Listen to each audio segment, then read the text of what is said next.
Welcome to Truth Unveiled, where we explore the power of truth-telling in shaping a more honest and united Australia.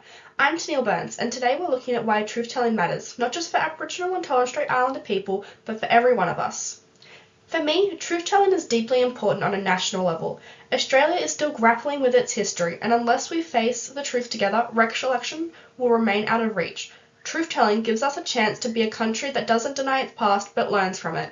A country that builds pride not from silence but from honesty and respect. This isn't about blame, it's about building a stronger national identity where every Australian can see themselves reflected in a shared truth. Truth-telling and reconciliation means creating space for real, unfiltered stories of this land, stories of resilience, survival, and the pain caused by colonization. For many First Nations people, truth is deeply personal. It's about honoring their ancestors, remembering country, and passing knowledge to future generations. For many non-Indigenous Australians, truth-telling can be comforting.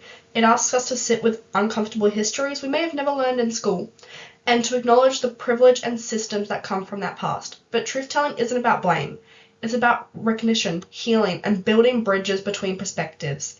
We open ourselves to these truths. We create room for empathy and mutual respect. That's the first step towards genuine reconciliation. Of course, truth-telling doesn't happen easily. Silence is one barrier. We've had decades where these stories weren't told in classrooms, on moments, or in public spaces. Fear is another.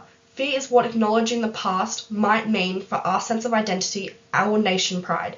Historical denial, too, has created divisions where myths replaced facts, but there are enablers. Storytelling is one of the most powerful, where elders share historical, or then when communities create memorials and art, truth becomes visible and real. Education also plays a huge role. When young Australians learn an honest account of our past, they grow into adults ready to embrace reconciliation.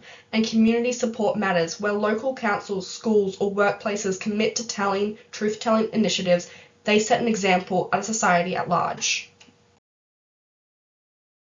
So, how do we move forward? One way is through curriculum reform, teaching all students the history of this land.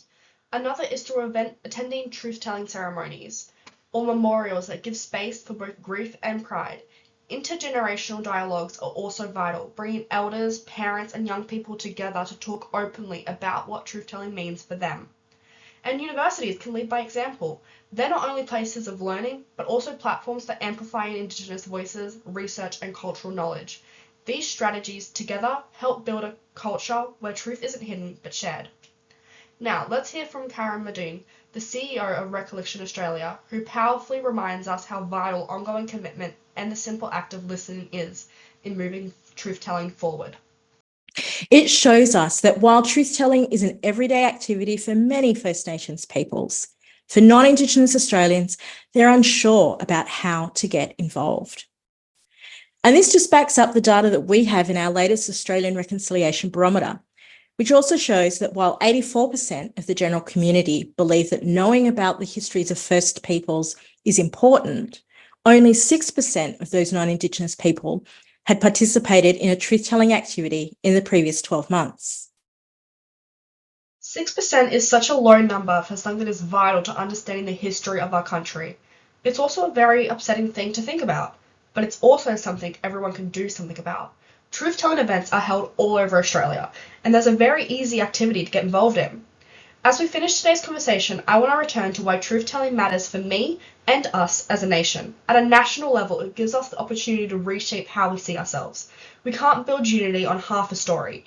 By embracing truth-telling, Australia can move through the denial and diversity and build something from honesty and respect. It's about empathy, healing, and courage. It's about creating a country where Indigenous voices are valued and where all Australians can take pride in a shared story that is complete, not selective. Thank you for joining me on Truth Unveiled. I'm Tenelle, and I encourage you to carry this conversation forward with your family, your community, your country. Until next time, stay open, stay compassionate, and stay engaged. Thank you.